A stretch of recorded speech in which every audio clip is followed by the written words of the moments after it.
आज आपण आणखी एक आगळ्या वेगळ्या टॉपिककडे भारतीय अर्थव्यवस्था या पुस्तकाच्या अंतर्गत या अध्ययनाच्या अंतर्गत आर्थिक वाढ आणि वितरण या विषयावर आपण संवाद साधणार आहोत। मी प्राध्यापक डॉक्टर आबासो शिंदे आपल्याशी संवाद साधत आहे। निश्चित भारतीय अर्थव्यवस्था ही वेगवेगळ्या पैलूतून आपण पाहण्याचा प्रयत्न करत आहोत। भारतीय अर्थव्यवस्थेचे स्वातंत्र्यपूर्व कालखंडातला विचार आणि त्यानंतर घडलेल्या आर्थिक काही घडामोडी, त्यानंतर 1991 नंतरचा कालखंड आणि स्वातंत्र्योत्तर कालखंडात आता आपण पाहतोय जवळपास 70 वर्षापेक्षाही अधिक काल आपण झालेला आहोत। या स्थितीत भारतीय अर्थव्यवस्थेत आजही स्वातंत्र्यपूर्व कालखंडात किंवा स्वातंत्र्योत्तर कालखंडात काही योजना सुरू करण्यात आल्या, त्यामार्फत शासकीय पातळीवरती सार्वजनिक वित्त विभाग आपण म्हणूया, ज्याच्यामार्फत वेगवेगळे इन्कम सोर्सेस आपण म्हणूया, उत्पन्नाचे स्रोत जे आहेत, जीडीपी वाढवण्याच्या दृष्टीने सरकार ज्या वेळेला प्रयत्न करतं तर त्याचा निश्चित वितरण हा भाग फार महत्त्वाचा असतो। डिस्ट्रीब्युशन, कारण एका बाजूला आपल्याला कलेक्टिव्ह मनी पैसा जमा करणं आपल्याला माहित असतं किंवा उत्पन्न मिळवणं आपल्याला माहित असेल, परंतु ते सर्व घटकापर्यंत वितरित करणं ही तितकीच महत्त्वाची आणि काळाची जबाबदारी असते। अन्यथा पैसा जमा करणं किंवा एका वेळेला आपण म्हणूया कुटुंब व्यवस्थेमध्ये एखाद्या व्यक्तीला उत्पन्न जमवता येतं, परंतु ते खर्च कशा पद्धतीने करायचं, जास्तीत जास्त घटक आपण कशा पद्धतीने त्याचे लाभ घेऊ शकतो, लाभधारकांची संख्या कुटुंबातली असेल, गावातली असेल किंवा तालुक्याची जिल्ह्याची आपल्या असेल किंवा राज्याची असेल, त्या सर्वांपर्यंत वितरित करता येते का, हा खऱ्या अर्थाने घटक महत्त्वाचा असतो। कोणत्याही राज्यातला असणारा प्रमुख, मग मुख्यमंत्री असेल, देशाचा विचार केला पंतप्रधान असतील, यांच्या मार्फत जे मंत्रिमंडळ लोकशाही पद्धतीने भारतात निर्माण झालेलं आहे, या मंत्रिमंडळाच्या मार्फत लोकप्रतिनिधीच्या मार्फत आणि शासकीय पातळीवरील असणारे सर्व कर्मचारी यांच्या मार्फत, शासकीय पातळीवरील कर्मचारी म्हणजे कोण, गाव पातळीवर आपण पाहतो तलाठी, ग्रामसेवक किंवा ग्रामपंचायतीचे पदाधिकारी। आता या मग सेवक वर्ग असतील, कलेक्टर लेवलला आपण जिल्हा पातळीवर कलेक्टर लेवल पाहतो, तहसील लेवलला सुद्धा कलेक्टरची आवश्यकता असते, पण यांचा असणारा हा सगळा गव्हर्नमेंटचा ऑथराइज पर्सन आपण म्हणूया, अधिकारी म्हणूया तो, आणि या अधिकाऱ्याकडून वितरित होणारा विभाग हा अत्यंत महत्त्वाचा असतो। म्हणजे शासन कशा पद्धतीने इन्कम व उत्पन्न मिळवू शकतं हा भाग ज्या पद्धतीने महत्त्वाचा आहे, म्हणजे आपण कर रूपाने मिळणारं उत्पन्न म्हणूया, पण त्याच्यामध्ये डायरेक्ट टॅक्स असतील, इनडायरेक्ट टॅक्स असतील, प्रत्यक्ष कर असेल, अप्रत्यक्ष कर आपण मराठीमध्ये असं म्हणूया, या कराच्या सहाय्याने किंवा इतर मार्गाने मिळणारं शासनाला उत्पन्न असेल। मग इतर मार्गांमध्ये पण कोणते कोणते मार्ग असतात, त्यावेळेला एखादा फाईन किंवा दंड आकारला जातो आणि या दंडाच्या रूपाने सुद्धा काही रक्कम आपल्याला मिळत असते, किंवा काही वरती आपण शासकीय भांडवल म्हणून काही वेळेला वापरायला दिलेलं असतं आणि या भांडवलावरती व्याज मिळत असतं। आणि त्यामुळं उत्पन्नाचे स्रोत जसे वेगवेगळे आहेत, तशा पद्धतीने शासन आपल्याकडे आलेले उत्पन्न कशा पद्धतीने आपण वितरित करायचं हा भाग त्यातला महत्त्वाचा आहे किंवा महत्त्वपूर्ण आहे असं आपण म्हणूया। प्रास्ताविकाच्या अनुषंगाने आपण बघूया, आत्ताचा जो आपला पार्ट आहे तो म्हणजे आर्थिक वाढ आणि वितरण। आता वाढ ज्या वेळेला आपण पाहतोय, देशाला स्वातंत्र्य मिळाल्यानंतर आपल्याला पहिली पंचवार्षिक योजना, दुसरी पंचवार्षिक योजना किंवा शेतीवरती भर दिला, उद्योगावरती भर दिला आणि एकूणच अर्थव्यवस्था सबळ करण्याचा प्रयत्न आपण निश्चित केलेला आहे किंवा त्या त्या क्षेत्रातल्या तज्ज्ञांनी योगदान देऊन आपल्याला देशाचा आर्थिक विकास कसा घडून येईल ते पाहिलेलं आहे। तरी देखील म्हणजे एका बाजूला मी आता प्रास्ताविकाच्या अनुषंगानं जे बॅकग्राऊंड आपली मानसिकता तयार केली आहे की एका बाजूला उत्पन्नाचे स्रोत असतात किंवा उत्पन्न मिळवलं जातं, परंतु ते उत्पन्न कशा पद्धतीने वितरित केलं जातं हा भाग आपल्याला या दृष्टीने पाहायचा आहे। कदाचित ऐकताना आपल्याला असं वाटेल की आपण एक पॉवर्टीच्या बाजूला जातोय, म्हणजे दारिद्र्याच्या अनुषंगाने जास्त विचार करतोय की काय, त्यामुळे हेडिंग दारिद्र्य असं असावं, परंतु दारिद्र्य काय येऊ शकतं, संकट काय येऊ शकतात, तर वितरणामध्ये झालेल्या गलथानपणा म्हणूया किंवा चुकीच्या उतरण व्यवस्था ज्या वेळेला असतात त्यावेळेला आपल्याला दारिद्र्य येतं आणि दारिद्र्य कशा पद्धतीनं मोजमाप होऊ शकतं, मग ते दारिद्र्य कशा पद्धतीने वितरित केल्यानंतर ओव्हरकम करता येईल, आपल्याला गरिबी आपली कशी कमी करता येईल, यावरती आपल्या प्रास्ताविकाच्या अनुषंगानं या आजच्या लेक्चरच्या अनुषंगाने आपल्याला काय माहिती मिळते ते आपण बारकाईने बघूया. WHO म्हणजे वर्ल्ड लेवलचं ऑर्गनायझेशन जे आपण म्हणूया, त्यामधल्या 2015 मध्ये एक अंदाजानुसार जागतिक पातळीवरती 872 दशलक्ष लोक हे दारिद्र्य रेषेखाली होते. 872 दशलक्ष यापैकी 180 दशलक्ष लोक हे भारतातले दारिद्र्य रेषेखाली होते. म्हणजे खूप मोठी संख्या आपण पाहतोय की भारतात दारिद्र्य रेषेखाली आहे. या लोकांची एकूण टक्केवारी जर पाहिली तर जागतिक टक्केवारीच्या 21% लोकसंख्या ही भारतात दारिद्र्य रेषेखाली आहे. आपण मागच्या लेक्चरमध्ये किंवा डेमोग्राफीमध्ये म्हणूया किंवा पॉप्युलेशनच्या अनुषंगाने म्हणूया, भारतीय अर्थव्यवस्थेत असणारी एकूण लोकसंख्या ही जगाच्या 17% जास्त लोकसंख्या भारतात आणि मग निश्चितच दारिद्र्याचं प्रमाण सुद्धा भारतात जास्त असणार आहे. म्हणजेच या ठिकाणी आपल्याला स्पष्ट दिसून येते की 21% लोकसंख्या ही दारिद्र्य रेषेखाली जीवन जगते आहे. अपुऱ्या सोयी सुविधा हे या ठिकाणचा महत्वाचा भाग आहे. दारिद्र्य किंवा गरिबी म्हणजे काय नक्की, तर गरिबी ही एक महामारी सारखी अवस्था आहे. कारण दारिद्र्य आपण म्हणूया, एखादा व्यक्ती गरीब का असतो असं ज्यावेळेला प्रश्न डोळ्यासमोर येतो त्यावेळेला गरीब असणं ही त्याच्या म्हणजे गरीब आहे का तर बेकारी आहे, बेकार का आहे तर बेरोजगार आहे, बेरोजगारी का आहे तर पुन्हा दारिद्र्य आहे. म्हणजे दारिद्र्य, बेकारी, बेरोजगारी ही एकमेकाशी सुसंगत असणारे घटक आहेत. म्हणजे दारिद्र्य आहे म्हणजे बेरोजगार आहे म्हणजेच त्याच्यावर दारिद्र्य येणारच आहे. दारिद्र्यात आहे म्हणून रोजगार व्यवसाय आपल्याला मिळणार नाही, कारण शिक्षणाचा अभाव असेल, तंत्रज्ञानाचा अभाव असेल, कौशल्याचा अभाव असेल. म्हणजे ज्ञान आत्मसात करण्यासाठी आपल्याला पहिल्यांदा बेसिक आपल्याकडे उत्पन्न असणं अपेक्षित असतं. त्या बेसिक उत्पन्नापेक्षाही आपल्याला असं दिसून येते की गरिबी निरपेक्ष किंवा सापेक्ष या दोन प्रकारच्या असू शकते. म्हणजे पॉवर्टी लाईन म्हणजे सापेक्ष दारिद्र्य, निरपेक्ष दारिद्र्य हे काय दोन संकल्पना या ठिकाणी बोल्ड करून आपण दाखवलेल्या पण आहेत. आता ह्या निरपेक्ष आणि सापेक्ष हा दोन वेगवेगळे प्रकार आहेत.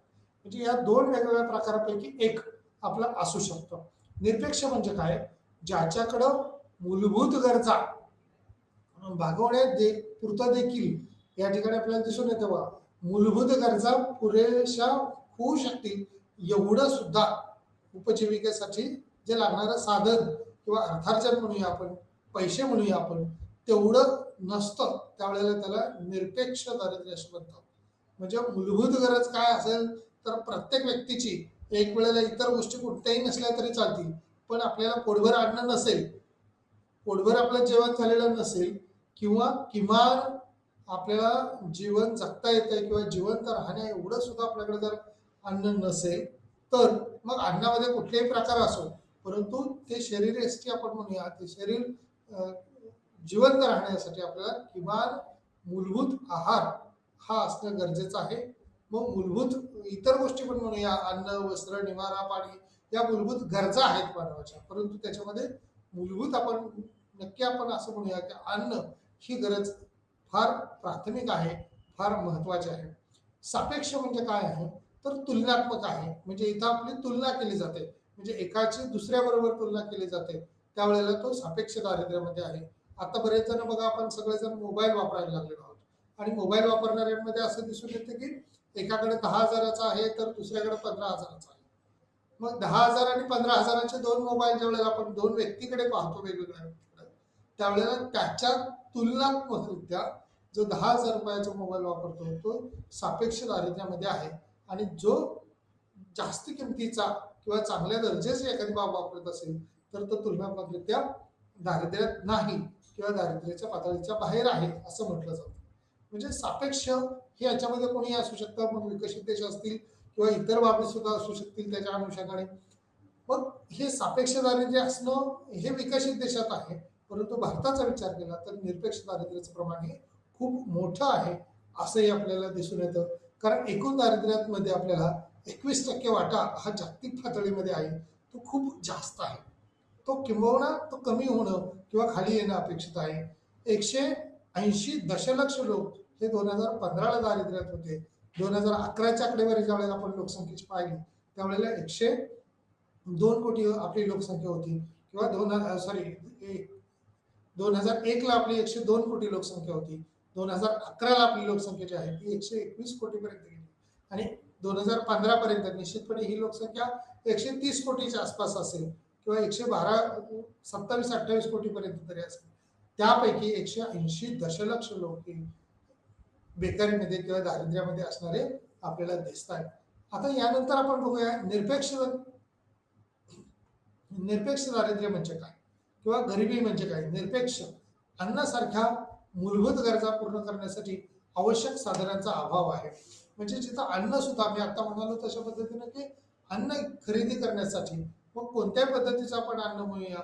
महाराष्ट्राचा विचार केला तर वडापाव सारखं अन्न जे आहे तर वडापाव हे सुद्धा घेण्यापुरतं सुद्धा पैसे जर नसेल मग वेगवेगळ्या जेवणाच्या थाळ्या असतील मग मिनिमम पैशामध्ये सुद्धा आपल्याला उपलब्ध करून देता जर येत नसेल तर तिथं निरपेक्ष दारिद्र्याचं प्रमाण आपण म्हणूया जास्त आहे. त्याचबरोबर कपडे आणि निवारा म्हणजे राहण्याची सोय असेल अंगावर किंवा अंगाला म्हणजे लज्जा लक्षणापुरते सुद्धा जर कपडे खरेदी करता येत नसेल तर तिथेही आपण दारिद्र्याची संकल्पना किंवा गरिबीची संकल्पना आपल्याला दिसून येते. त्यानंतर सापेक्ष अर्थाने ही बहुआयामी संकल्पना सापेक्ष दारिद्र्याची संकल्पना ही बहुआयामी किंवा मोठी संकल्पना व्यापक संकल्पना आहे. परंतु निरपेक्ष दारिद्र्य असणं किंवा निरपेक्षपणे गरिबी असणं हे खूप हालाकीचं किंवा खूप वेदनादायक असणार आपल्याला दिसून येतं. गरिबीचं कोणतंही माप किंवा केवळ उत्पन्नावर आधारित त्याचं परिमाण हे आपण आतापर्यंत विचारात घेतोय किंवा देशपातळीवरती आपण भारतात पाहतोय की उत्पन्नाचे स्रोत विचारात घेतलेला आहे. म्हणजे मोजमापाचं साधन हे एक उत्पन्न आहे. म्हणजे कोणत्याही व्यक्तीला किंवा कुटुंबाच्या अनुषंगानं त्यांना कोणत्या मार्गाने उत्पन्न मिळत आहे आणि त्या उत्पन्न त्यांच्याकडे आहे का.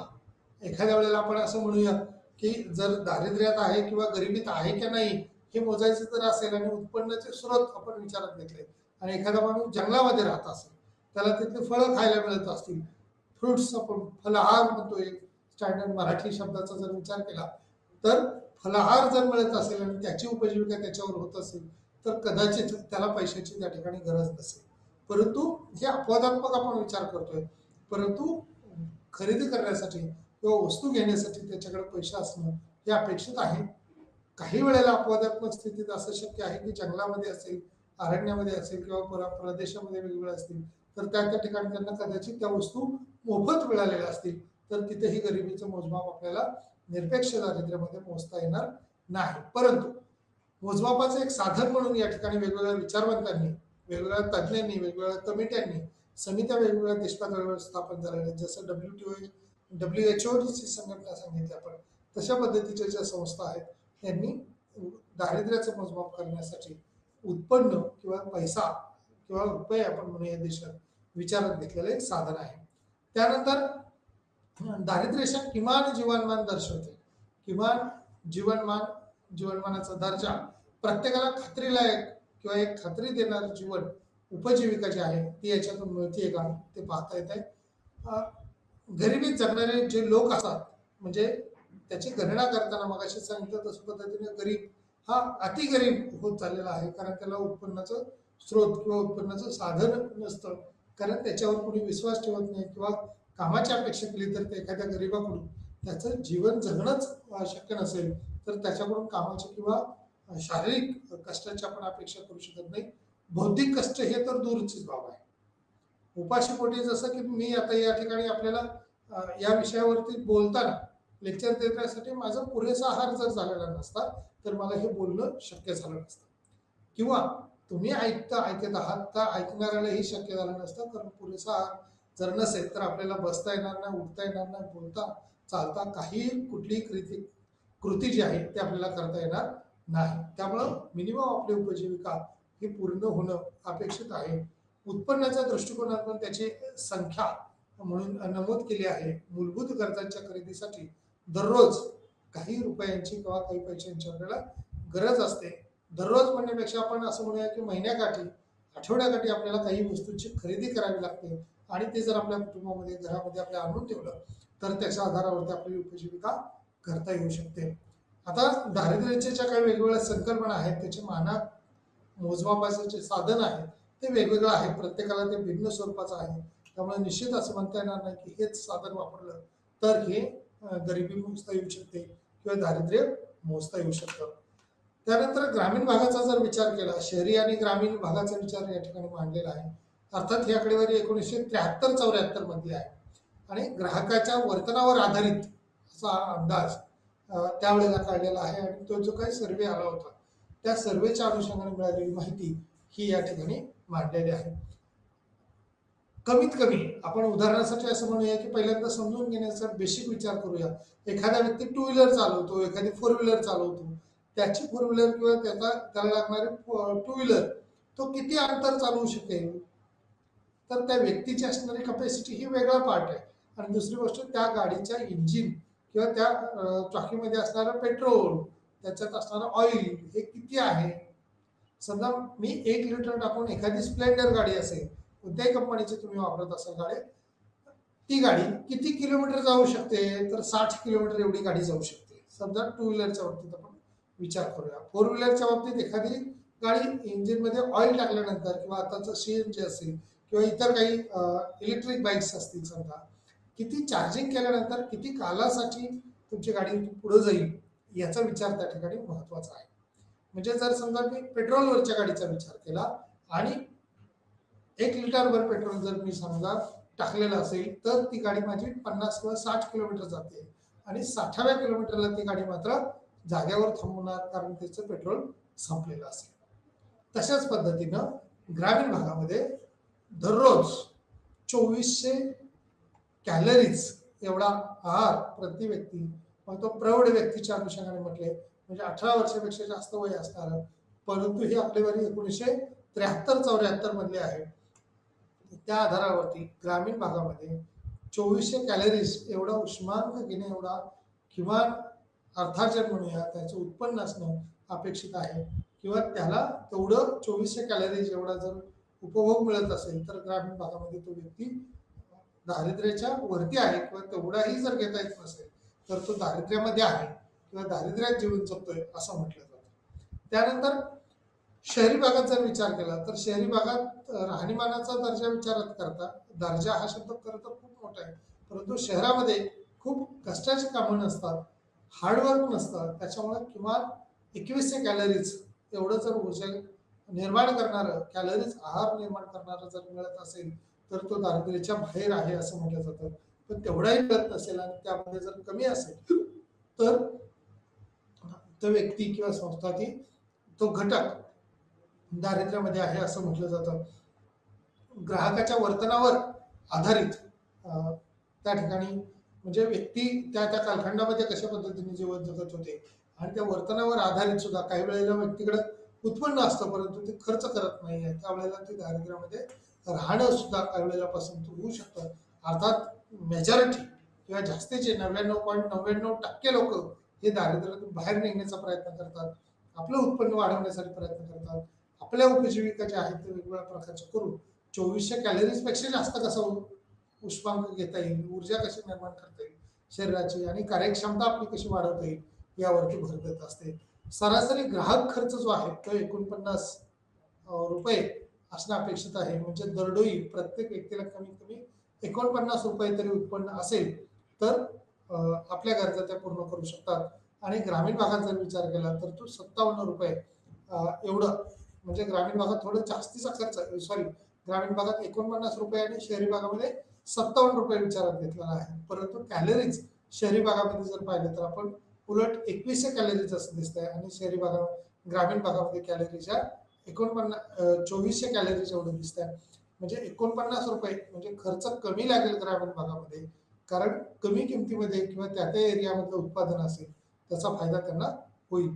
त्यानंतर शहराचा विचार करता ते 57 रुपये एवढे लागते, कारण किमती जास्त असतील, लोकसंख्येचा भार तिथं असेल आणि मागणी जास्त असेल, त्यामुळे निश्चित खर्च त्या ठिकाणचा जास्त असेल. आता गरिबीचं हे मोजमाप कसं करायचं, दारिद्र्याचं मोजमाप कसं करायचं, मेजरमेंट ऑफ पॉवर्टी. गरिबी मोजण्याच्या महत्वाच्या काही पद्धती आहेत. एक मापन पद्धती आहे, त्याच्यामध्ये म्हटले मेजरमेंट मेथडच्या अनुषंगाने पॉईंट दिलेला आहे. आम्हाला गरिबीची सापेक्ष तीव्रता जाणून घेणं मदत करताना दिसतंय. तुलनात्मकरित्या त्याचे गट गरिबीमध्ये अंतर किंवा मोजमापाचं एक साधन विचारात घेतलेलं आहे. 2 गटामध्ये प्रदेश किंवा गटामधील गरिबीच्या तीव्रतेची कल्पना याच्यातून येऊ शकते. तथापि नंतर गरिबी मोजताना तीव्रतेचे ही कमतरता आहे का, कोणत्या वर्ग गटामध्ये त्याची मोजमाप केली जाते, तर वेगवेगळ्या तज्ञांनी वेगवेगळ्या विचारवंतांनी याचं मोजमाप करण्याचा प्रयत्न केलेला आहे आणि त्यांच्यानुसार त्यांचे तर्क काही लावलेले आहेत. हॅरॉड हॅरॉड वॉट्स यांनी 1964 मध्ये विकसित केलेलं काही मॉडेल होतं. त्यानंतर अमर्त्य सेन यांनी 1976 मध्ये एक मॉडेल गरिबी मोजण्याच्या अनुषंगाने किंवा गरिबीचे मोजमाप करता येऊ शकतं या अनुषंगाने प्रयत्न केलेला आहे. 1964 ला हॅरॉल्ड वॉट्स आणि 1976 अमर्त्य सेन यांनी सैद्धांतिक स्वरूपामध्ये काही गुणधर्मात्मक ओळखीच्या माहिती मांडलेल्या आहेत आणि त्या आधारे सुद्धा गरिबी मोजता येऊ शकते हे सांगितलेलं आहे. भारतातील गरिबीचे मोजमाप पॉवर्टी मेजरमेंट इन इंडिया ते कशा पद्धतीने आहे तर या ठिकाणी पहिल्या 2 पंचवार्षिक योजनांचा कालावधी जर पाहिला तर गरिबीची व्याख्या ही प्रत्येकाने वेगवेगळ्या पद्धतीने तर केलेलीच आहे, परंतु निरोगी जीवन जगण्यासाठी सक्षम करण्यासाठी आहार सक्षम करण्याच्या अनुषंगाने ऊर्जा निर्मितीच्या अनुषंगाने विचार केला तर शहरी भागामध्ये पुन्हा ही आकडेवारी थोडीशी पुढची आहे म्हणण्यापेक्षा त्याच्याही पाठीमागची आकडेवारी 1960-61 अनुषंगाने 2400 कॅलरीज या ठिकाणी प्रति प्रौढ व्यक्तीच्या अनुषंगाने म्हटले, परंतु ग्रामीण भागामध्ये हाच आकडा जो आहे तो 2900 कॅलरीज एवढी ऊर्जा ग्रामीण भागाच्या अनुषंगाने मिळणे अपेक्षित आहे असे या ठिकाणी नमूद करण्यात आले. 1960-61च्या किमती जर विचार केला तर गरिबी रेषेची राष्ट्रीय किमान रुपये म्हणून व्याख्या या ठिकाणी किमान काही रक्कम आपल्याकडे असणं अपेक्षित आहे. ग्रामीण भागासाठी 20 रुपये म्हणजे 72चा काळ विचार केला तर तिथं कदाचित जास्त किंमत किंवा जास्त रक्कम आपल्याकडे असणं अपेक्षित होतं. 1960-61 मध्ये मात्र कमी रक्कम आपल्याकडे असणं अपेक्षित होतं. शहरी भागासाठी दरडोई 25 रुपये असं तज्ज्ञांचं मत आहे की 1960-61 ला जर 25 रुपये असतील तर तो गरिबीच्या बाहेर असेल आणि 25 रुपयाचा रुपये पण नसतील प्रति व्यक्ती प्रति तर तो दारिद्र्यामध्ये आहे असं म्हटलं जातं. अनेक स्वतंत्र असे अभ्यास गट निर्माण झाले आणि त्या गटांनी दारिद्र्याच्या वेगवेगळ्या संकल्पना किंवा गरिबीच्या वेगवेगळ्या संकल्पना मांडलेल्या आहेत. त्याचा भारतीय अर्थव्यवस्थेवर खूप मोठा प्रभाव किंवा परिणाम असल्याचं आपल्याला दिसून येतं. इथे आकडेवारीचा किंवा नियोजनाचा विचार जर केला तर त्या अनुषंगाने आकडेवारीत काही प्रमाणात भिन्नता दिसते, तफावत दिसते आणि ते कसे बदल होऊ शकतात. किमान गरजांचा निर्णय आणि कठोरपणे पौष्टिकतेशी संबंधित नाहीत किंवा आवश्यकता आहे, जरी या देखील विचारात घेणाऱ्या काही बाबी आहेत. आता पौष्टिकता हा शब्द खूप महत्वाचा आहे या ठिकाणचा. म्हणजे कुठलाही आहार आपण ज्यावेळेला घेतो तो पौष्टिक आहे का, सकस आहे का आणि त्यातून आपली ऊर्जा निर्मिती चांगली होऊ शकते का. महाराष्ट्रामध्ये आता आपण पाहतोय की आज पुणे शहराचा विचार केला तर देहू आणि आळंदी या ठिकाणावरून निघालेल्या पालख्या ज्या आहेत, लाखो लोक पंढरपूरच्या दिशेने निघालेले आहेत. म्हणजे नुकताच आज आपण म्हणूया पुणे सोडून किंवा पुणे शहर सोडून 2 दिवसाचे मुक्काम संपून लाखो लोक या ठिकाणी बाहेर पडतात. मग याच्यामध्ये वारकरी संप्रदाय ज्या वेळेला आपण म्हणतो मग फक्त वारकरीच असतात असं नाही तर गरीब गरजू भटके लोक आपण म्हणूया की ज्याच्या उपजीविकेसाठी काहीतरी साधन मिळू शकेल आणि आपला या प्रवाहामध्ये एक आनंदाच्या उत्सवामध्ये एक यात्रेचा उत्सव खरं तर निर्माण झालेला आहे आणि या उत्सवामध्ये आपली उपजीविका करणं हा खूप महत्वाचा भाग असतो. कारण गरिबीमध्ये आपण म्हणूया सगळ्याच लोकांना काही खायला पुरेसे मिळेलच असं होत नाही आणि अशा या धार्मिक कार्यामध्ये अनेक जे काही थोडेसे सदर म्हणूया, नोकरदार वर्ग म्हणूया, श्रीमंत लोक म्हणूया, उद्योजक म्हणूया, व्यावसायिकदार म्हणूया, त्यांच्याकडे असणारे एक सेवाभावी वृत्तीनं संस्था असतील वेगवेगळ्या, NGOs असतील वेगवेगळे, वैद्यकीय क्षेत्रातले का डॉक्टर्स वगैरे असतील तर या सेवा देण्याचा मोफत सेवा देण्याचं काम करत असतात. म्हणजे कोणत्याही प्रकारचा मोबदला न घेता हे सेवा मोफत दिले जातात. एक सेवाभाव आपल्या भारतीय संस्कृतीमध्ये खूप जोपासण्याचं काम अशा कालखंडामध्ये सुद्धा केला जातो. त्यामुळे दारिद्र्यातून किंवा गरिबीतून बाहेर काढण्याच्या दृष्टीनं इथेही हातभार लावण्याचं काम हे इनडायरेक्टली केलं जातं. कुठेही पुस्तकी नॉलेजमध्ये किंवा लिखित स्वरूपामध्ये याची मांडणी नसते, परंतु प्रत्यक्षात या ठिकाणी अशा सोयी सुविधा या मोफत स्वरूपामध्ये उपलब्ध होतात. त्याच्यामुळे त्यांना उत्पन्न असं म्हणता येत नाही. मिळालेलं उत्पन्न हे वितरित करण्याचं काम आपल्या ज्या टॉपिकचं हेडिंग आहे आर्थिक वाढ आणि वितरण, म्हणजे वितरणामध्ये मोफत वितरणाला या ठिकाणी महत्व नाही. त्याचं त्यांनी उत्पन्न मिळालं पाहिजे किंवा शासनाकडे मिळालेलं उत्पन्न हे वितरित केलेला भाग या ठिकाणी विचारात घेतलेला आहे. म्हणजे किमान गरजांची पूर्तता, कठोरपणे पौष्टिकतेशी संबंधित असणं किंवा पौष्टिक भाग त्या ठिकाणी विचारात घेतलेला आहे. त्यानंतर गरिबी लिंकेज, पॉवर्टीचं कशावर परिणाम होऊ शकतो, आताच आपण म्हटलं तसं की त्याचा पौष्टिक घटकाचा विचार केला म्हणजे पोषकता, न्यूट्रिशन्स आपण इंग्लिशमध्ये म्हणतो त्याला, न्यूट्रिशन किती आहे, गरिबीमुळे उत्पन्नावर मर्यादा येतात आणि त्यामुळे त्यामुळे खर्च हा देखील काही प्रमाणामध्ये किंवा आहाराच्या दृष्टीने विचार करता यामध्ये बदल होत असताना दिसून येतो. कुपोषणाचं प्रमाण या ठिकाणचा जो महत्वाचा शब्द आहे तो कुपोषण. कुपोषण जर वाढलं म्हणजे उपाशी पोटी जर राहणं असेल, झोपणं असेल तर ते शरीर यष्टी आपली चांगली राहू शकत नाही. त्यामुळे देशकार्यासाठी त्या शरीराकडून किंवा त्या व्यक्तीकडून काम कितपत होईल, मग त्यात स्त्री असो पुरुष असो, तर ते कठीण जातं. कुपोषणाचंही प्रमाण भारतात हे जास्त आहे. त्याच्यावरती वेगवेगळ्या संस्था आहेत किंवा शासनाच्या मार्फत वेगवेगळे प्रयत्न केलेले आपल्याला दिसतात. कुपोषणामुळे मानसिक अभाव किंवा मानसिकतेचं एक खच्चीकरण झालेलं आपण या ठिकाणी म्हटलेलं आहे. मानसिकता जर खच्चीकरण झाली म्हणजे एखाद्या व्यक्तीला आपण ज्या वेळेला असं म्हणतो की खायला प्यायलाच मिळालेलं नाहीये, 2 दिवस 3 दिवस पाणी मिळालेलं नाही किंवा अन्न मिळालेलं नाही, तर तो कुपोषणामध्ये जाण्याची शक्यता असते आणि कुपोषित व्यक्तीकडून मानसिक संतुलन बिघडलं जाणं किंवा मग आपण रस्त्यावरती पाहतो की काही लोक अनावश्यक पद्धतीनं किंवा अपेक्षा नसताना सुद्धा रस्त्याला कुठेतरी दगडे मारतात, कुठेतरी कचरा कचरा उचलतात, एखाद्याला फेकून मारण्याची शक्यता असते. रस्त्याने चालताना तो आगळा वेगळा चालतो, कुठेही उघड्यावरती झोपलेला असतो. त्याला कोणत्याही पद्धतीने आपण बाहेर काढण्याचा प्रयत्न करतो, परंतु तो एक मानसिक त्याच्या विशिष्ट मानसिकतेच्या पलीकडे गेल्यामुळं आपल्याला त्याच्यावर काही करता येत नाही. वैद्यकीय उपचार करण्याच्या दृष्टीनं त्याला तशा सुविधा केंद्रामध्ये ठेवावं लागतं आणि मग मानसिकतेतून बाहेर येऊन त्याचा सुस्थितीला आणण्यासाठी वेगवेगळ्या पातळीवरती प्रयत्न होणं अपेक्षित असतं. भारतातील गरिबांना अनुदानित अन्न उपलब्ध झाले आहे. आता अनुदानित अन्न उपलब्ध होणं म्हणजे विभागाच्या दृष्टीनं आपण म्हणूया अन्न वस्त्र निवारा या मूलभूत गरजा ज्या असतात त्या पुरेशा प्रमाणात मोठ्या प्रमाणावर जर उपलब्ध झाल्या तर त्याचे फायदे आपल्याला मोठ्या प्रमाणावर दिसून येतात, अन्यथा ते फायदे दिसणार नाहीत.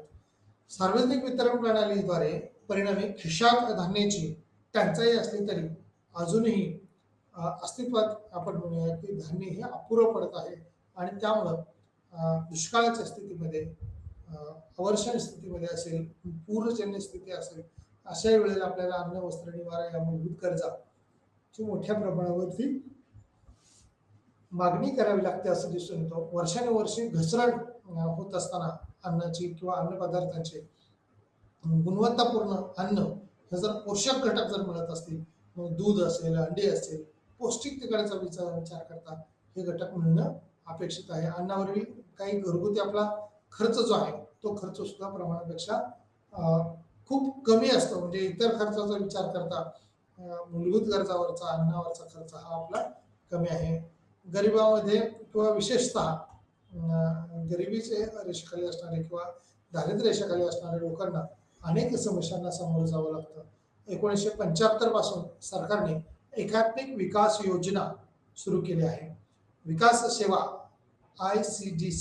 ICDS या कार्यक्रमामध्ये अन्न पूरक आहेत.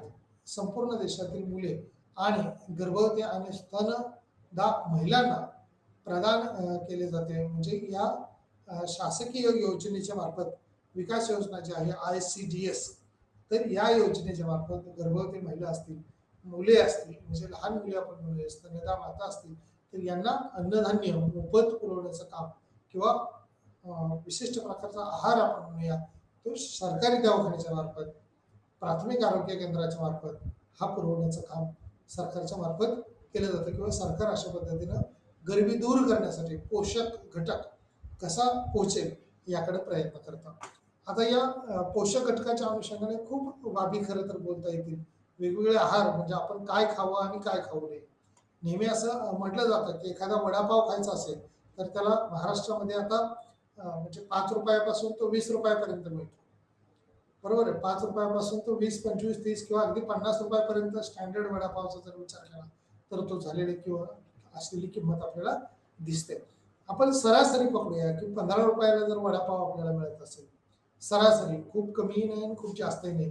5 रुपयापासून 50 रुपयापर्यंत वडापावची किंमत असेल आणि हे खाणाऱ्याचं प्रमाण हे खूप मोठं महाराष्ट्रामध्ये, पुण्यामध्ये, मुंबईमध्ये असल्याचं आपल्याला दिसून येतं किंवा वेगवेगळ्या राज्यांमध्ये सुद्धा असे छोट्या-छोट्या कमी किमतीचे जे तळलेले पदार्थ असतात, ते फास्ट फूड आपल्याला म्हणून मिळतात आणि त्या फास्ट फूडमध्ये लोकांची खरेदी शक्ती ही जास्त असते. मग हे करण्याऐवजी अल्टरनेटिव्ह सोर्सेस ज्यावेळेला आपण विचार करतो, पोषकतेचा विचार करतो, त्यावेळेला त्याच 15 रुपयामधून, त्याच 10 रुपयामधून पुणे असेल, महाराष्ट्र असेल किंवा मुंबईसारखं ठिकाण असेल, या एरियामधला ज्यावेळेला आपण विचार करतो, तिथं 10 किंवा 15 रुपयामध्ये 2 किंवा 3 केळी चांगल्या पद्धतीची होऊ शकते, बनाना.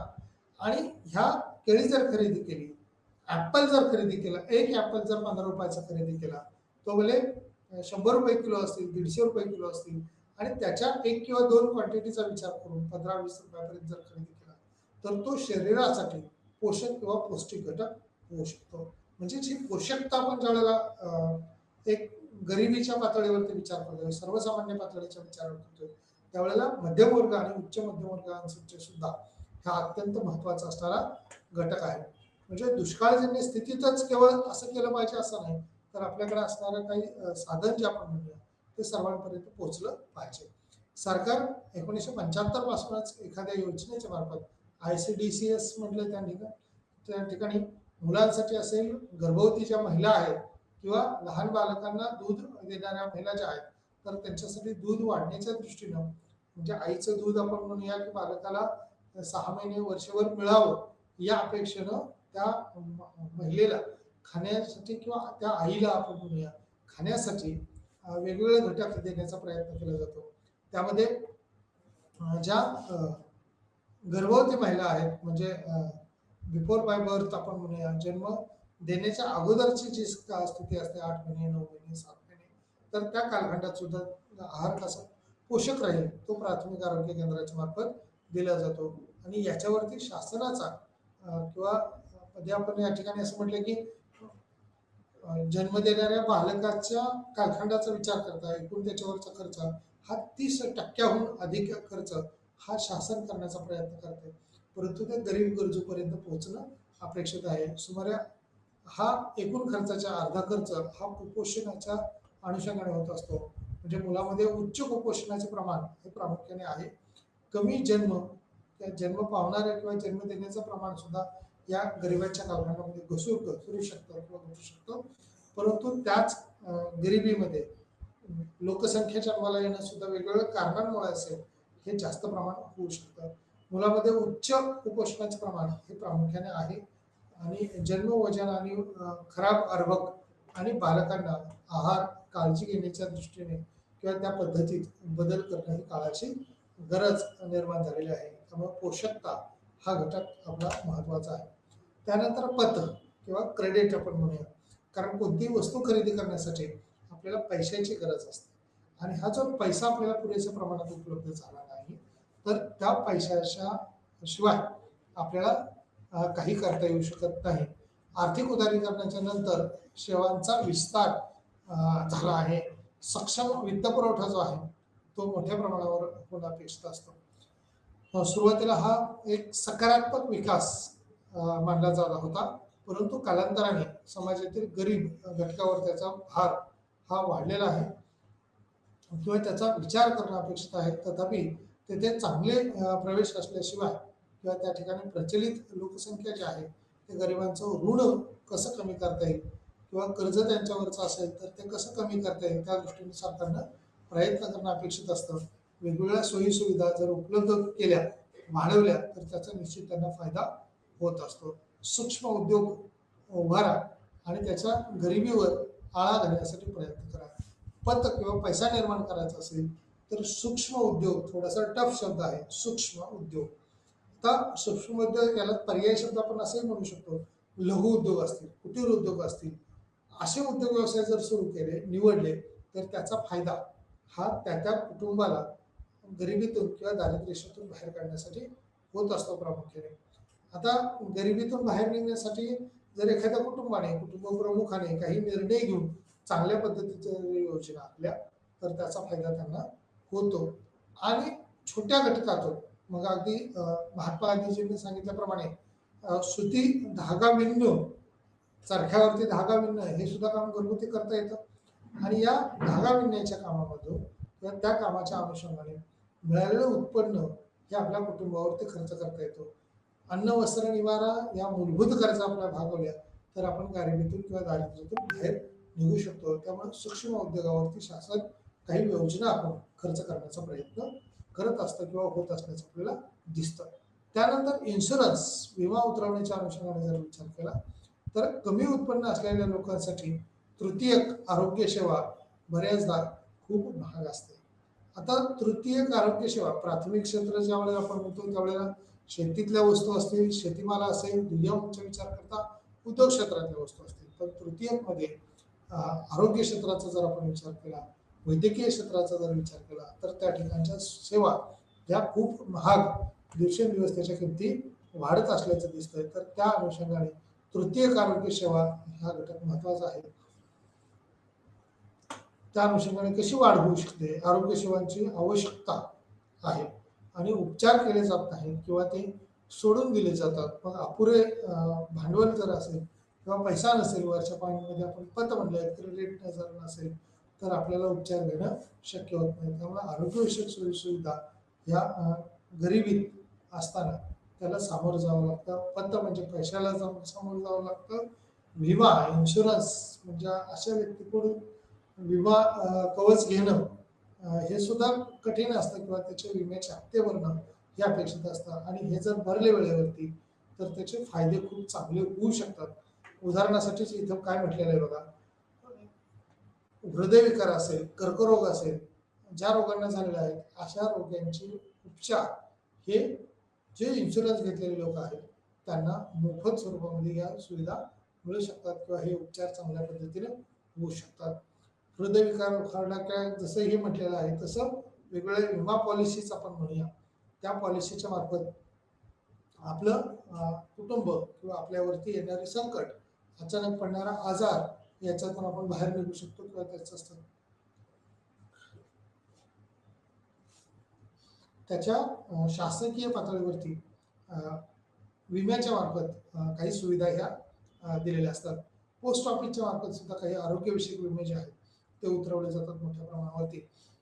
कर्करोग जसं म्हटलं, कॅन्सर सारखे रोग असतील, हार्ट अटॅक सारखा भाग असेल किंवा हृदयाचे वेगवेगळे ऑपरेशन्स असतील, मेंदूचे ऑपरेशन्स असतील तर ते विमा जर कवच घेतलेला असेल, विमा कव्हर जर असेल तर त्याच्यातून आपल्याला आर्थिक मदत ही चांगल्या पद्धतीनं होऊ शकते.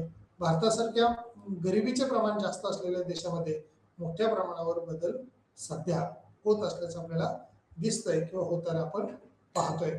आता यामध्ये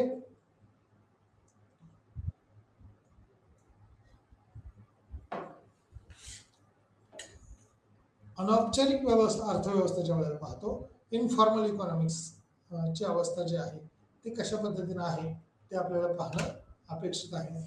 अनौपचारिक अर्थव्यवस्थेमध्ये लहान नोंदणी नसलेल्या स्वयंरोजगाराचा समावेश होतो.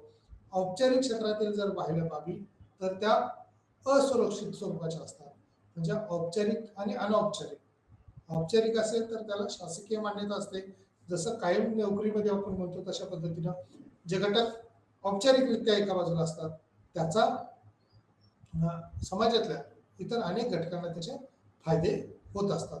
परंतु अनौपचारिकमध्ये बेकारी, बेरोजगारी, एका बाजूला रोजगार नसणं किंवा उत्पन्नाचे स्रोत नसणं हा त्या ठिकाणचा अनौपचारिकमध्ये भाग महत्वाचा येतो. औपचारिक क्षेत्रातील असुरक्षित नोकऱ्यांमध्ये उद्योग आणि मजुरीचा रोजगार जगभरात ज्यांना औपचारिक क्षेत्रात अनौपचारिक पद्धतीला सामोरं जावं लागतंय त्या आपत्तीजनक स्थितीत, म्हणजे संकट असतं हे एक आपत्तीचं, आणि त्यातून बाहेर निघण्यासाठी काही प्रयत्न सरकार करत असतात. तशा पद्धतीने जनता म्हणून सुद्धा स्वतः व्यक्तीला ते करावं लागतात. आपत्तीजनक आरोग्य सेवा खर्च जे गरिबांना आणखी दुर्लक्षित करतात तो भाग आपल्याला पाहावा लागेल. त्यानंतर भेदभावाच्या दृष्टीने जर विचार केला पुढच्या पॉईंटमध्ये, गरिबी आणि भेदभाव, म्हणजे एका बाजूला गरिबी वाढत चालली की भेदभाव वाढत जातो, म्हणजे मी चांगला की तू चांगला, किंवा याच्याकडे असणारं काय आणि त्याच्याकडे असणारं काय. पूर्वी आपल्याकडे हे होतं, नंतरच्या काळात ते नव्हतं. अशा अनेक वेळेला अनेक कुटुंबांमध्ये असेल, शाळांमध्ये असेल, कामाच्या ठिकाणाचे असेल, तर अशा अनेक बाबीत वादविवाद होण्याची शक्यता निर्माण होते, भेदभाव होण्याची शक्यता निर्माण होते. 128 वा क्रमांक किंवा त्या अनुषंगाने जर वितरण व्यवस्था जी म्हणली आहे ती कारणीभूत ठरू शकते आपल्या भारतामध्ये. गरिबी दूर करण्यात अडथळा ठरू शकणारे अनेक घटक आहेत. त्याच्यामध्ये मिलेनियम डेव्हलपमेंट गोल्स म्हणजे कोणत्या एरियात आपण चांगलं काम करू शकतो, कोणत्या विभागात आपण चांगलं काम करू शकतो, तो अंतर्गत उपलब्धी असली तरी एकंदर प्रगतीचे समर्थन हे केलं जातं. अगदी ज्या देशामध्ये लक्षणीय प्रगती झाली आहे, MDS GS म्हणजे मिलेनियम डेव्हलपमेंट गोल्स सध्या साध्य करण्याच्या दिशेने हा लाभ कसा मिळवून देता येईल. असमानता वाढली आहे. 2015 नंतरच्या नूतनीकृत MDG मध्ये वाढ झालेली आहे आणि असमानता कमी करणे, फ्रेमवर्क भेदभाव दूर करण्यासाठी सक्रियपणे कार्य करणे हा यातील महत्वाचा भाग आहे. म्हणजे कोणत्याही व्यक्ती पातळीवरती ज्या वेळेला आपण विचार करतो, भेदभावात्मक स्थितीचा ज्या वेळेला विचार करतो, त्यावेळेला त्यातून बाहेर पडून समाजाला कसं सुस्थितीत आणता येईल याचा विचार आपल्याला करावा लागेल. आता पर्यंत दारिद्र्य निर्मूलन उपक्रम जे आहेत ते कशा पद्धतीने आहेत, वेगवेगळे उपक्रम राबवले जातात. याच्यामध्ये 2010 नंतर पॉवर्टी अलोवेशन इंटेशन 2000 किंवा टिल 2010 पर्यंतचा विचार त्याच्यामध्ये केलेला आहे. हा 3.6 असा आहे. खरं तर 5 पाठीमागे दिलेला आहे. वैचारिकदृष्ट्या शाश्वत जलद जो विकास करण्याच्या दृष्टीने आपण प्रयत्न करतोय, 2010 असेल किंवा त्यानंतरच्या कालखंडामध्ये असेल. 1990 आणि 2003-04 ते 2011-12 या काळात भारताला सक्षम करण्यासाठी खरं तर खूप मोठं पाऊल उचललं होतं सार्वत्रिक ग्रामीण रोजगार हमी योजना. ही पण खरं तर 1980च्या दशकाच्या दरम्यानच सुरू झालेली योजना आहे. सार्वत्रिक म्हणजे सार्वजनिक क्षेत्र म्हणजे सरकारच्या मार्फत ग्रामीण रोजगार हमी योजना यामध्ये कशी विकसित करता येईल, कशी वाढ करता येईल त्या दृष्टीने सरकारनं प्रयत्न केलेले आहेत. यामध्ये एक एक पॉईंट जर पाहिला तर ग्रामीण रोजगार हमी योजनेवर आपण पुढेही आणखी बोलणारच आहोत. कृषी वाढ, ॲग्रिकल्चर ग्रोथ, दारिद्र्य निर्मूलनासाठी कोणतीही रणनीती ही ग्रामीण भागात किंवा भारताला भेडसावणाऱ्या ज्या समस्या आहेत त्या समजून घेण्याच्या अनुषंगाने भाग महत्त्वपूर्ण आहे. एकूण लोकसंख्येच्या 68.8% म्हणजे जवळपास 833 दशलक्ष लोक हे 2011च्या जनगणनेनुसार हे शेतीवरती अवलंबित्व असल्याचं दिसून येते व शेतीवर अवलंबून आहेत. 2011-12 मध्ये भारतातील सुमारे 80% ग्रामीण भागात गरीब लोक राहत होते आणि त्याच्यापैकी बहुतेकांची उपजीविका थेट किंवा प्रत्यक्ष आपण म्हणूया शेतीवरती अवलंबून होते, कृषीवरती अवलंबून होते. प्राथमिक स्तरावरती वितरणाचा भाग विचार केला तर त्याच्यामध्ये खूप बदल झालेला दिसतोय.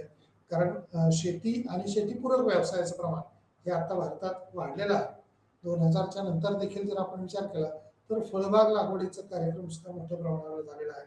शेतीपूरक व्यवसायामध्ये वेगवेगळ्या जनावरांचं पालन असेल, मग गायी असेल, म्हैस असेल, अशांचं पालन वाढवलेलं आहे. त्यामुळे दुग्ध व्यवसाय मोठ्या प्रमाणात चालना मिळालेली आहे.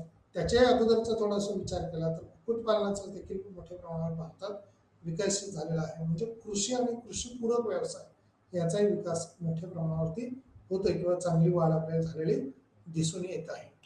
त्यानंतर मध्यान्ह भोजन योजना. आता दारिद्र्याच्या अनुषंगाने जसं शेती क्षेत्रातल्या लोकसंख्येचा विचार आहे त्याच पद्धतीवरती इतर काही बाबींचा विचार आपण केलेला आहे. मग मध्यान्ह भोजन योजना ही काय आहे?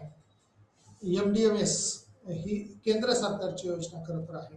केंद्रीय प्रायोजकत्व आहे किंवा पुरस्कृत आहे, केंद्र सरकार पुरस्कृत. 1995 मध्ये ही योजना सुरू करण्यात आली, 1995. आता ह्या योजनेचं मुख्य उद्दिष्ट काय काय होती तर याच्यातली 2-3 उद्दिष्टे या ठिकाणी विचारात घेतलेली आहेत. शालेय मुलांची पोषण स्थिती सुधारणे. जे शिक्षण घेणारी मुलं आहेत, लहान मुलं आहेत, प्राथमिक शाळेतली मुलं आहेत, अशा मुलांची किंवा अंगणवाडीत असणारी मुलं आहेत तर त्यांना पोषक आहार देण्याच्या दृष्टीने प्रयत्न केलेले होते. दूर करणे, परत भूक आणि शाळेतील नोंदणी वाढवणे म्हणजे त्यांची भूक जी आहे ती दूर करण्याच्या दृष्टीने करण्यासाठी प्रयत्न केले आणि शाळेतील नोंदणी जी आहे ती वाढवली. कारण शाळेत शिक्षण जर घेतलं या प्राथमिक शाळेच्या अनुषंगाने तर कुटुंबातल्या इतर लोकांना इतर काही कामं करता येतील आणि उपजीविकेसाठी त्या मुलांना शाळेमध्ये जर सोय झाली तर त्या मुलाला आनंदाने कुटुंबातले लोक जे आहेत ती शिक्षणासाठी सोडतील किंवा पाठवतील अशी आपल्याला स्थिती दिसून येते. शाळेतील उपस्थिती टिकवून ठेवणे, गळतीचे प्रमाण कमी करणे या अनुषंगाने देखील आपल्याला खूप बाबींचा विचार करावा लागणार आहे. परत शाळेतली जी काही गळती होती ती कमी करून त्यांना मध्यान्ह भोजनाच्या मार्फत अन्न देण्याचा प्रयत्न. मग अन्न देण्याच्या मध्ये कडधान्य असतील, डाळीचे पदार्थ असतील, हे मोठ्या प्रमाणावरती किंवा तांदळाचा पदार्थ असेल. मग जिथं मांसाहाराच्या अनुषंगाने विचार केला तर अंड्यासारखा फ्रूट असेल किंवा फळांमध्ये केळी असतील, अशा पद्धतीचं देण्याचा प्रयत्न त्या ठिकाणी मोठ्या प्रमाणावरती शासन म्हणून शालेच्या मार्फत करत असल्याचे दिसते. 1995ला ही योजना सुरू झाली. केंद्र सरकार पुरस्कृत योजना आहे. त्याच्यामुळे दीर्घकाळ या योजनेचे परिणाम किंवा फायदे तोटे आपल्याला दिसून येतील. परंतु हळूहळू त्याचा विस्तार करण्यात आला आणि संपूर्ण देश हा तर रोजगार हमी योजना किंवा मध्यान्ह भोजन योजना जी आहे ती त्या ठिकाणी आपल्याला दिसतो. गरिबीचे 5 अलीकडील उपाय किंवा उपशमन असं म्हटलं त्यांनी. सध्या कोणत्या कोणत्या बाबतीत गरिबी येऊ शकते किंवा कशा पद्धतीने गरिबी आहे तर 2010 नंतरच्या काळात 3 महत्वाच्या उपाययोजना सुरू केल्या आहेत. यामध्ये राष्ट्रीय अन्न सुरक्षा कायदा 2013 मध्ये, नॅशनल फूड सिक्युरिटी ऍक्ट 2013 मध्ये, सार्वजनिक वितरण प्रणालीमध्ये FDS राखण्याचा प्रयत्न भारतात केलेला आहे. दीर्घ भारताचा या संदर्भातला इतिहास आहे, ज्याद्वारे सरकार नागरिकांना अन्नधान्य देते. मुळात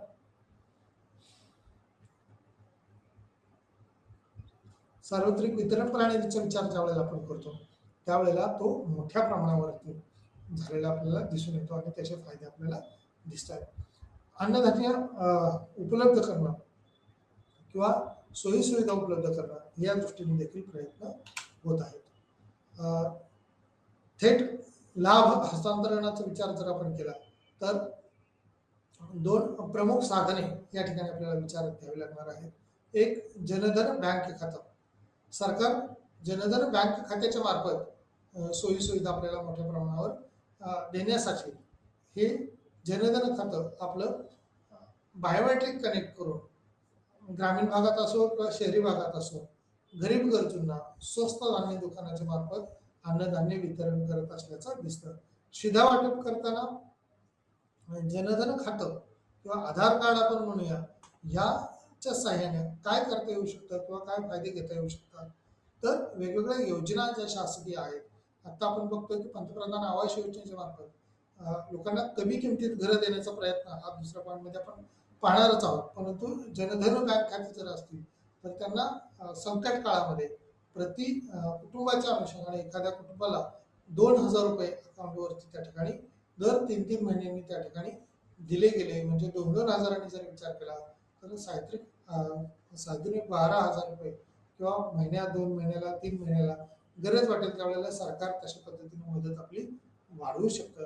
परंतु बायोमेट्रिक ओळखपत्र हा त्या ठिकाणचा त्यांनी बदल केलेला आता दिसतोय. बायोमेट्रिक म्हणजे कुटुंबातल्या एका तरी व्यक्तीचं किमान बायोमेट्रिक पद्धतीने त्या ठिकाणी ओळख पटवून दिली तरच त्या कुटुंबाला ते धान्य मिळवलं जातं किंवा दिलं जातं. या धान्यामध्ये कशाचा समावेश असतो तर प्रामुख्याने गहू हे 4 रुपये किलोनी वितरित केले जातात किंवा अगदी गव्हाची किंमत जर पाहिली तर 4 रुपयापर्यंत ऐवजी 2 रुपये किलो अशी देखील करण्यात आली आणि प्रति कुटुंबाच्या अनुषंगाने 15 किंवा 20 किलो पर्यंत हे धान्य वेगवेगळ्या कालखंडामध्ये दिलेलं आपल्याला दिसून येतो आणि मिळणारं धान्य हे प्रत्येक महिन्याला मिळतच राहतं. तांदळाचा विचार केला तर तांदूळ हा 4 रुपये किलोने फिक्स तो गरीब गरजूंना दिला जातो किंवा पिवळं आणि तांबडं रेशन कार्ड याचा विचार करून त्यामध्ये जे गरीब गरजू आहेत किंवा दारिद्र्य रेषेखाली जीवन जगतात तर या बायोमेट्रिक पद्धतीने बायोमेट्रिक करून ओळख आपली दाखवून आधार आपला दाखवून त्यांना ते धान्य उपलब्ध करून दिलं जातं शासनाच्या मार्फत. मग ते गाव पातळीवर असेल किंवा शहरामधले वेगवेगळे एरियाज असतील तर स्वस्त धान्य दुकान ज्या ज्या ठिकाणी असतात त्या ठिकाणी हे असं थेट लाभ हा हस्तांतरण केला जातो किंवा थेट त्या गरजूपर्यंत लोकांकडे दिला जातो. त्यानंतर अंतर्गत काही बाबी त्याच्यामध्ये आहेत. म्हणजे डायरेक्ट योजनांचा अंतर्गत लाभाचे सध्याचे लीक हे वितरण लाभ हस्तांतरण आहे. ही एक चांगली पद्धत आहे. त्यानंतर इथं मनरेगा असं म्हटलंय, मनरेगा महात्मा गांधी ग्रामीण स्वयंरोजगार योजना. यामध्ये काय केलं जातं तर आपण अगोदरच म्हणले की भारतीय लोकसंख्या ही मोठ्या प्रमाणावरती शेतीवर अवलंबून आहे, म्हणजेच ग्रामीण भागात लोकसंख्या. तर ग्रामीणच भागामध्ये डोंगराळ भागामध्ये असेल किंवा पाण्याच्या कॅनॉल बनवण्याचे परिसर असतील, तलाव बनवण्याचे परिसर असतील, तर त्या ठिकाणी अगदी माती उचलणं असेल, खड्डे खोदणे असेल, अशा ठिकाणी काम केलं दिलं जातं. प्रति व्यक्ती हे 100 रुपये याप्रमाणे त्या ठिकाणी 100 दिवसाचं काम हे दिलं जातं आणि काही काही कालखंड हे काम सतत चालू असतं. म्हणजे ज्यावेळेला आपण दारिद्र्याकडे जाण्यापेक्षा बेकारी बेरोजगारीकडे जाण्यापेक्षा लोकांना काहीतरी काम त्यांच्या हाताला देण्याच्या दृष्टीनं प्रयत्न केला जातो. त्यानंतर एका कामगाराच्या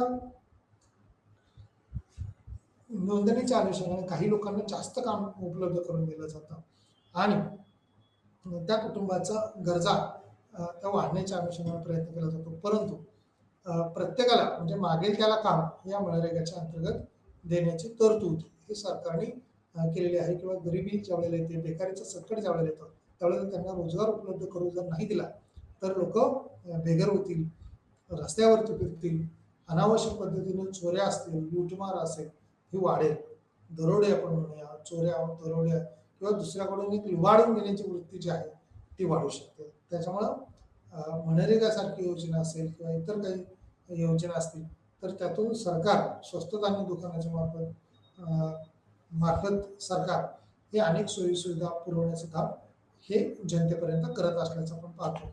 आता हस्तांतरणाच्या अनुषंगाने जसं मजुरीचा आधीच सुरू असणार किंवा नियुक्त एका कामगाराच्या रोजगाराची नोंद हा त्यामध्ये केलेली असते किंवा विशिष्ट डेटा हा एकदा जर कनेक्ट झाला असेल शासनाकडे तर त्याचा फायदा हे शासनाकडून घेतला जातो. आता थोडंसं आपण सर्वांसाठी घरे ही आताची जी 2016 नंतरची housing for all 2016 holders Indira Awas Yojana यामध्ये प्रामुख्याने म्हटले च्या 2 ग्रामीण आणि शहरी गृहनिर्माण योजनांचे विलीनीकरण करण्यात आलं. म्हणजे दोन्ही योजना होत्या त्या एकत्रित करून सर्वांसाठी घर हे 2016चं म्हणजेच आताचं जे मोदी सरकार आहे त्याच्या अगोदरच्या पंचवार्षिक योजनेमध्ये 2014 पासून ते 19 पर्यंतच्या 5 वर्षाच्या कालखंडातली ही सर्वात मोठी 2016ची योजना आपण पाहतोय. आणि यामध्ये 2 योजना एकत्र केल्या म्हणजे ग्रामीण भाग आणि शहरी भागात जी गृहनिर्माण योजना होती, इंदिरा आवास योजना होती, तर त्याचं विलिनीकरण त्या अनुषंगानं केलेलं आपल्याला दिसतंय. याच्यामध्ये दुसरी योजना जी होती ती राजीव आवास योजना RAY आणि RAY म्हणजे इंदिरा आवास योजना आणि राजीव आवास योजना. अर्थात ही त्या त्यावेळेचे पंतप्रधान किंवा त्या राजकीय पक्षाचे प्रमुख आणि यांच्या मार्फत ह्या सुरू झालेल्या योजना या लाभदायक ठरतात. आजही आपण पाहतो की आजूबाजूला या योजना सुरू आहेत आणि त्याचा लाभार्थी किंवा लाभ घेणाऱ्याचं प्रमाण सुद्धा काही प्रमाणात दिसत आहे. ग्रामीण आणि शहरी भागाचा विचार करता किंवा ग्रामीण आणि अर्बन एरिया म्हटलं इथे शहरी भाग म्हटले तर या दोन्हीमध्ये 2016 मध्ये सुरू करण्यात आलेली वेगवेगळ्या योजना कार्यक्रम याचा निश्चितपणे फायदा झालेला आहे. कार्यक्रमाचं उद्दिष्ट असं आहे की प्रत्येक कुटुंबाला प्रत्येक ठिकाणी त्या एरियामध्ये त्याच्याकडे जिथं जमीन असेल त्या ठिकाणी त्याला पक्कं घर प्रदान करणं किंवा उपलब्ध करून देण्याच्या दृष्टीनं प्रयत्न केलेला आहे. आता हे पक्कं घर जर दिलं तर सरकारकडून या घराबरोबरच पिण्याच्या पाण्यासाठी सर्वांसाठी पिण्याचं स्वच्छ पाणी, आजूबाजूची स्वच्छता, वीज, त्याचबरोबर इथं ब्रॉडबँड वगैरे म्हटलंय या मूलभूत काही सोयी सुविधा जर दिल्या तर 2000 पर्यंत सर्वांसाठी घरे आपण कशी देऊ शकतो याचा प्लॅन एक डेटाबेस सरकारकडे तयार केलेला आहे. त्या पद्धतीने सरकार आपली पावलं उचलत आहे असं दिसून येतं. म्हणजे एकूणच आपण जे गरिबी पाहतोय किंवा दारिद्र्य पाहतोय, इंग्लिशमध्ये पॉवर्टी त्याला म्हटलं जातं. तर हे पॉवर्टीचं प्रमाण जे आहे ते थेट जर रक्कम ग्राहकाच्या अकाउंटवरती जनधन खात्याच्या मार्फत, आधार कार्डच्या मार्फत जर लिंक करून पाठवलेली असेल तर त्याचा फायदा हा जनतेला होत असणारा आपल्याला दिसून येतोय. तो जर वाढवण्याच्या दृष्टीने प्रयत्न केला, शासन वेगवेगळ्या पातळीवरती जर योजना राबवत असेल, मग तशा पद्धतीने रोजगार हमी योजना आपण पाहतो किंवा इतर योजना आपण पाहतोय, तर मागे त्याला काम मिळवून देण्याची सरकारची जबाबदारी असते. उपलब्ध करताना किंवा इलेक्शनच्या वेळेला आपण पाहतो की आश्वासनं दिलेली असतात. अनेक जे पण की कर्ज काढलं असेल तर ते कर्ज माफ केलं जाईल असं सांगितलं जातं. पीक कर्ज असेल शेतकऱ्यांचं तर त्याच्या अनुषंगाने सुद्धा विचार केला जातो. ते कमी व्याजदराने कसं उपलब्ध होईल यावरती भर असतो.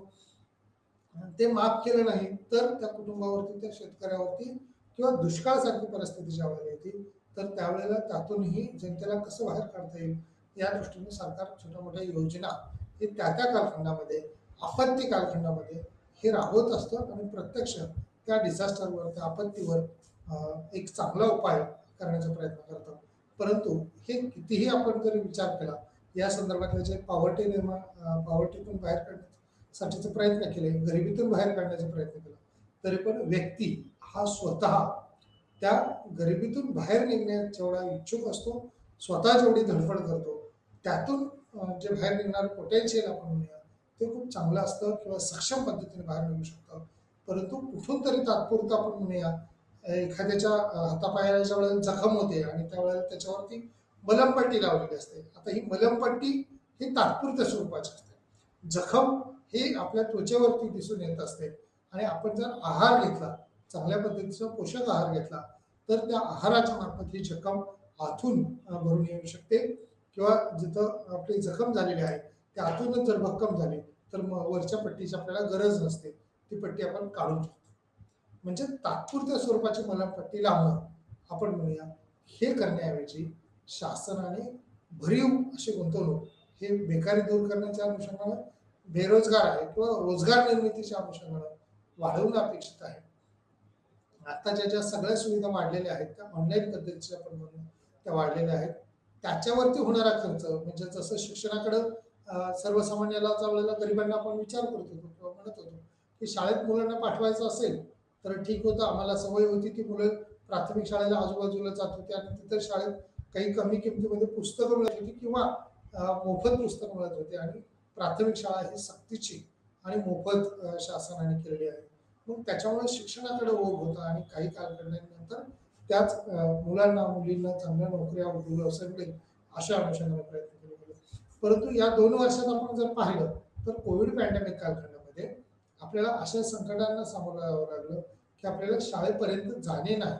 मग आपल्याला मोबाईल घ्यावे लागले, लॅपटॉप घ्यावे लागले, कॉम्प्युटर्स खरेदी करावे लागले. परंतु ही टेक्नॉलॉजी गरिबांना घेणं परवडू शकतं का? एकाच कुटुंबामध्ये एक एक, दोन दोन, तीन तीन मुलं असतील, आई वडील आहेत, चुलता आहेत, त्यांची मुलं आहेत, याचा जर विचार केला तर त्या लोकसंख्येला सर्वांना परवडेल असा पद्धतीचा मोबाईल खरेदी करणं शक्य नव्हतं. त्यामुळे ऑनलाईन पद्धतीचे ज्यावेळेला सोयीसुविधा आपण म्हणतो त्या मिळणं हे आपल्याला कठीण केलेलं दिसतं. अशा पद्धतीने गरिबीत आपण बाहेर निघणं अपेक्षित आहे. आज आपण या ठिकाणी थांबूया. पुढील भागामध्ये आपण पुढे नवीन विषय घेऊन आपण चर्चा करूया. धन्यवाद.